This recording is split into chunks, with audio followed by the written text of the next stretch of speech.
Hello, you're watching Polish Radio's external service broadcasting from Warsaw. Today in this edition, my co-host is Ada Janiszewska. Hi. I came without a hat, unlike Michał last time, who apparently decided we were competing for best dressed.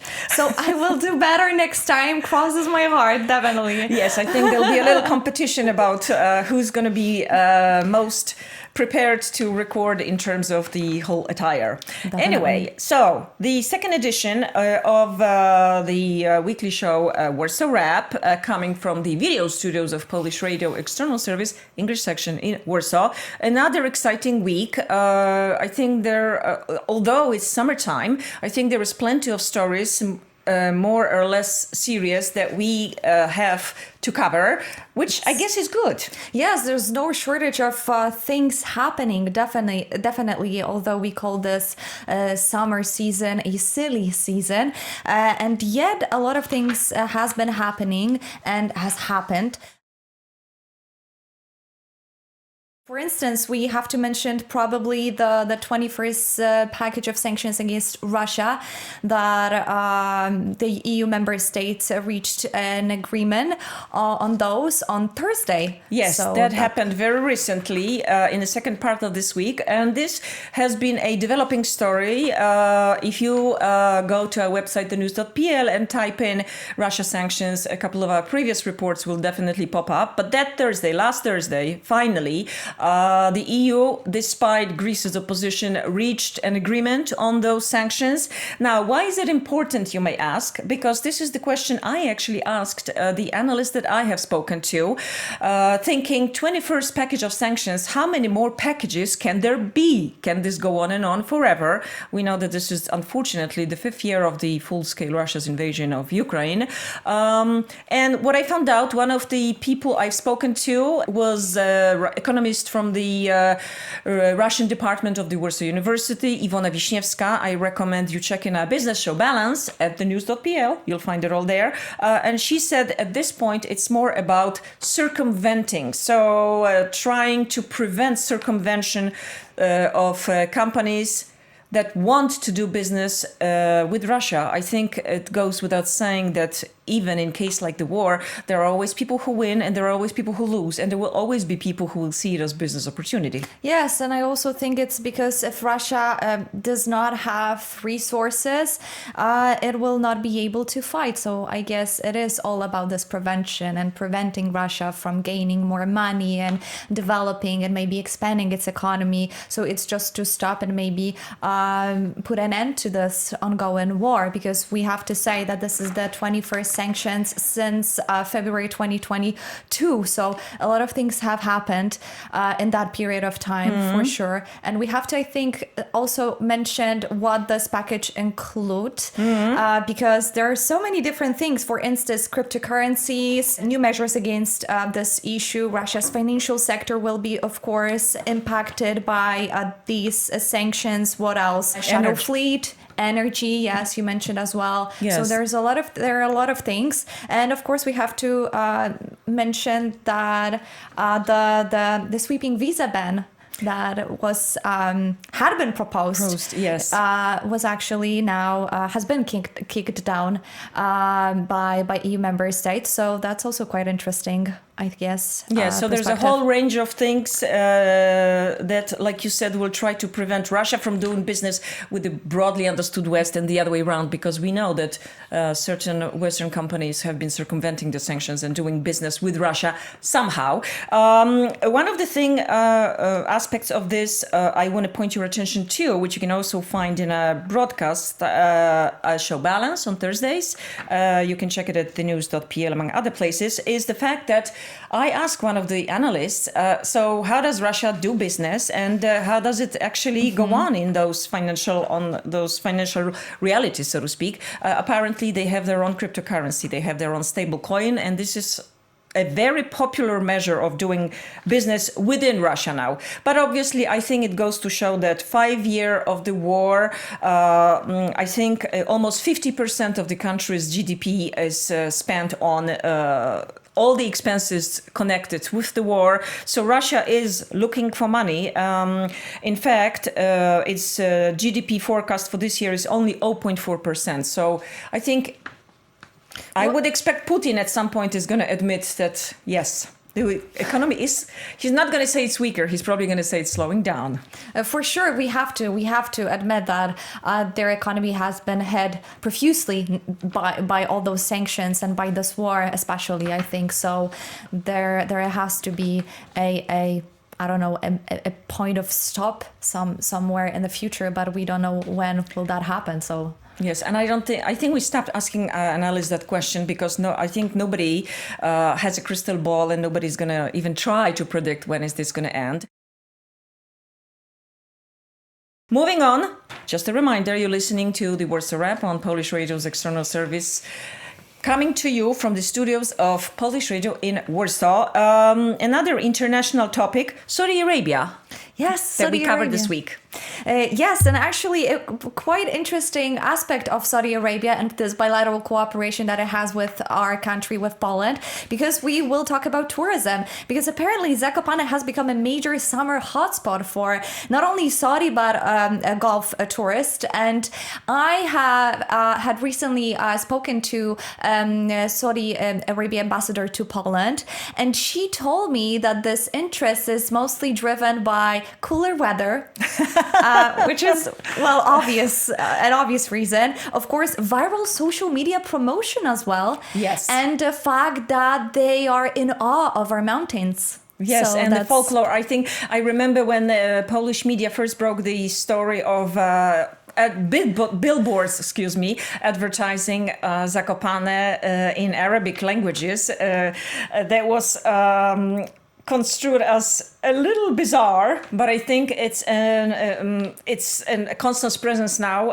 in that region, and we know a lot about it because, like you said, you interviewed the ambassador, and this interview can be also found in video form on our website, thenews.pl, so you can see clips. It might sound as a cliche, but pierogi is my favorite, especially the one stuffed with mixed mushrooms and cabbage. We usually eat them during Christmas time, actually. Yes. This was maybe the first dish I tried when I arrived here. And when I tried that again after a couple of months, I realized, yes, this is my favorite. I look forward to try the ones with strawberries. I know that they start in the summer, having them with strawberries. I haven't tried that yet, but I have a list of the best places to go and try them in. And I think the ambassador herself told you that she went to Zakopane. She saw. Yeah, she saw, and she was in awe, and she was amazed by all the region, not only Zakopane itself as a city. And yes, you can also find this interview on our YouTube channel. It's worth mentioning that we have it, and so we kindly ask you to check this out and maybe leave your comments down below. And also she said that the Zakopane has become so popular among Saudis because of the fact that now we have this what is it called, the direct flight to Kraków, which is quite nearby Zakopane. So also she mentioned that Saudi Arabia wants to actually expand this cooperation with Poland and wants to open more direct flights to Poland and to Saudi Arabia, because this country also wants to welcome Polish tourists. Been lately to Zakopane. Saudis love Zakopane. Yes, love Zakopane. So I really had to go and see it for myself, and I know now why. They are really fascinated by this small city, amazing sceneries on the Tatar Mountains, and I think it's spectacular. So look forward to go back again. So it's not only that they want to come to us, but they also want to host Polish nationals. So I think that's quite interesting that they are finding Zakopane so, I don't know, so mesmerizing and stuff like that. And of course, we also need to add that that the whole hospitality sector, especially in that region of Poland, has been adjusting to the needs of Arab nations. So we have to mention about halal cuisine, family space and privacy spaces and privacy. So they put a lot of emphasis on that fact, and they want to have more of those guests in their region. So there's that. Do you think guests from the Gulf region who come to Zakopane find it exotic?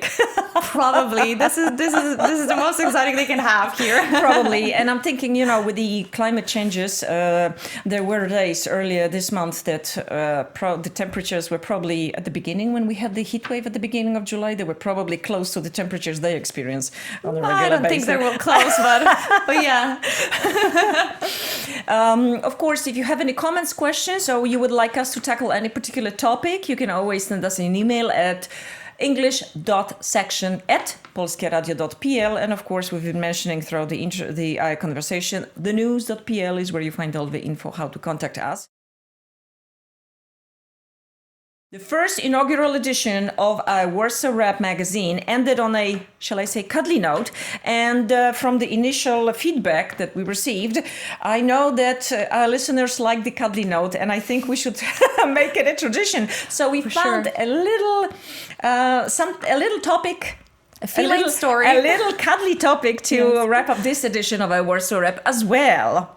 Yes, we have to mention about Larry the Cat, who welcomed another UK Prime Minister. I love the drama behind this, right? 9 lives, 7 Prime Ministers. Love. This is like a catchy headline to have, definitely. Yes, I think it first made headlines in Poland when Poland's president, Karol Nawrocki, visited Sir Keir Starmer, and there were photos of him petting Larry the Cat, and everybody, that was last year, right? Yes, and everybody was like, who is Larry the Cat? Oh my God. And now everybody knows. What does the cat have? 900,000 followers. I mean, a kingdom in its own right. Yes, definitely. He is the king. He's the true prime minister. I saw a few headlines naming him that. So probably yes, because, well, he's been there for quite some time.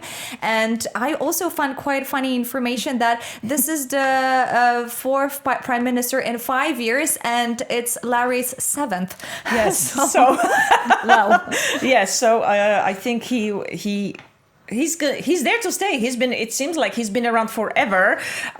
There's no way you cannot love him. I didn't even know his official title is Chief Mouser of the Cabinet Office. I wonder if any Polish office has a Chief Mouser. I think we have yet to hear that. Definitely, but I would love to find out if actually there is a cat like Larry. So somewhere like else. Polish Jan or Krzysztof or one of those. Yes. So we'll be on the lookout for those stories.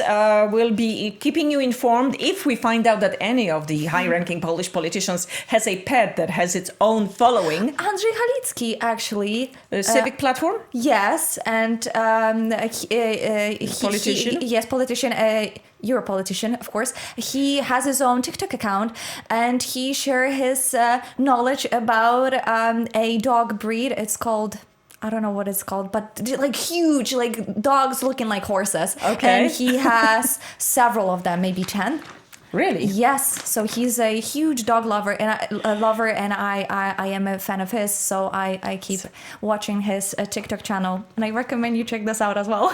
I'm a cat person, in case you're wondering. Anyway, it'll be actually, I think it's quite warming for a high-ranking politician to have a pet in office. And we know that quite often, probably the popularity ranking of the pet is much higher. I don't want to speculate whether it's double-digit or not than the actual owner of the pet.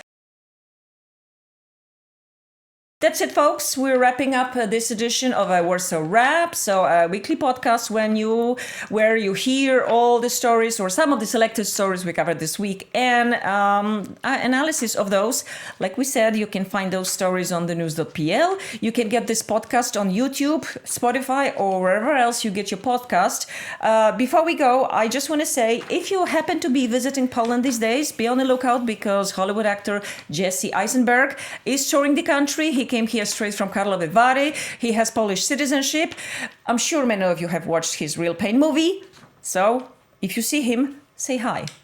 Definitely. So that's it in this edition. Ada, thank you very much. Thank you so much. I'm Ada Janiszewska. And I'm Danuta Isler. Till next time. Chin chin. Yeah, chin chin. Cheers.